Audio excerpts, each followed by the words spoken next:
Intune is a way to manage your endpoints, your devices. Specifically though, not just computers, but we can also manage iOS, Android, mobile devices as well. So one of the big differences when we talk about device management is on-prem in an office situation like this. We've always talked about managing things with group policy. And so that requires your server on-prem, and then within that you have your computer that you connect to, your laptop, and it talks to the server and gets group policy, gets all of the things that are pushed to it. The problem is that when you now leave the environment, right, and you are at home, the only way to go back and talk to that server is to have a VPN connection to connect to there.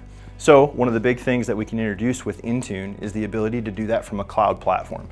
So now, in the same way that when you connect to the cloud, no matter where you are, if you have an internet connection, essentially you can connect to the cloud. You can get your Teams content, you can get your email, you can get anything within inside of the 365 suite, right? Intune is a component of that Microsoft 365 stack in the cloud that allows us to manage those endpoints. We can now push policy in the same way to those endpoints. We can store and manage all of that in Intune in the cloud. It also gives us the ability from a security and compliance standpoint to do auditing. So we can take audits on these devices now and say, hey, when is the last time that this device was patched? When is the last time that it got Windows updates?